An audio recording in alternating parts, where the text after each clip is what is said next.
मुंगळा येथे झालेल्या ॲट्रोसिटी ॲक्टचे आरोपी मोकाट भीम टायगर सेनेचे उमेश शिवराळे।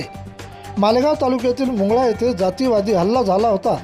त्यामध्ये आरोपीने पुतळ्यावर दगडफेक, आंबेडकरांचे पोस्टर फाडणे तसेच बौद्ध समाज बांधवांना जातीवाचक शिवीगाळ करून मारहाण करणे अशी घटना 19 डिसेंबर रोजी रात्री घडली असल्याची तक्रार दिनांक 20 डिसेंबर रोजी मालेगाव पोलीस स्टेशनला बौद्ध बांधवांच्या वतीने देण्यात आली।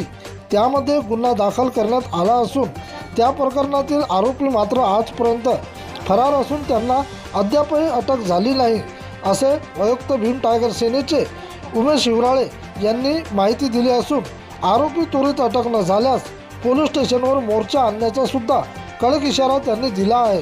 प्रतिनिधी विठ्ठल भागवत।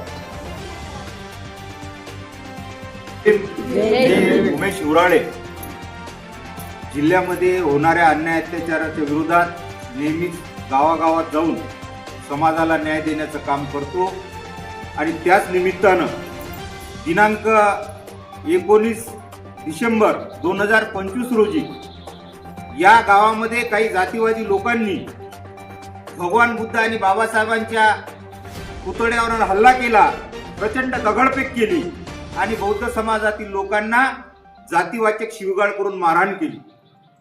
19 तारखेला दिवस जे रात्रभर आमच्या समाजाचे लोक पोलीस स्टेशनमध्ये बसलेले असताना सुद्धा या मालेगावच्या ठाणेदारांनी त्या लोकांवर गुन्हे दाखल केले नाही।